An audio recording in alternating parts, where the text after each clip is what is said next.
श्री गुरु वे नमः। अध्याय 30।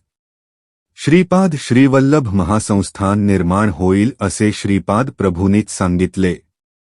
नाथ संप्रदायाप्रमाणे जीव 64 शाबर तंत्राचा उपयोग करून परमेश्वराशी तादात्म्य पावतो आणि आपला उद्धार करून घेतो।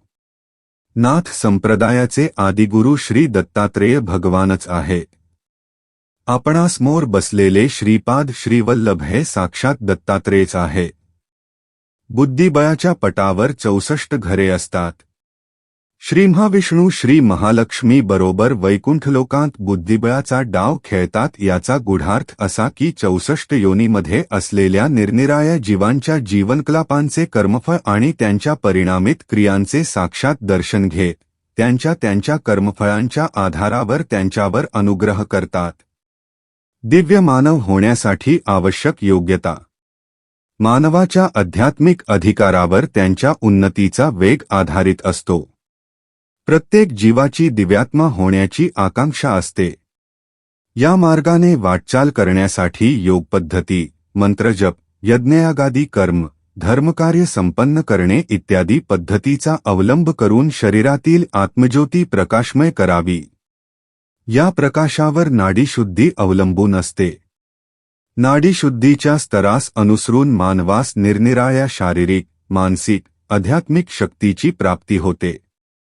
त्या शक्तींचा विकास झाला म्हणजे साधकाने केलेल्या धार्मिक कर्मांना अनुसरून त्यांना दैवानुग्रह प्राप्त होतो। श्रीपाद प्रभू पुढे म्हणाले, शंकर भट्टा, भविष्यात माझे महासंस्थान श्री पीठिकापुरातील माझ्या जन्मस्थानीच निर्माण होईल। श्री पीठिकापूर, श्यामलांबापूर आणि वायसपूर अग्रहार हे तिन्ही मिळून एक महानगर होईल। माझ्या देवस्थानाचे दर्शन घेण्यास येणाऱ्या भक्तांची मुंग्याप्रमाणे रीघ लागेल। कलियुगात अनेक आश्चर्ये घडतील।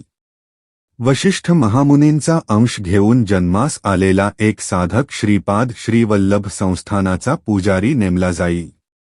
त्याच्याबरोबर मी किती दिव्य लीला करेन याचा अंत नाही। क्षणोक्षणी दिव्य लीला आणि दिव्य विनोद हे चालतच राहतील असे बोलून श्रीपाद प्रभूंनी मंद हास्य केले। ते पाहण्यास सहस्त्रावधी जन्म सुद्धा अपुरेच पडतील। श्रीपाद श्रीवल्लभांचा जय जयकार असो।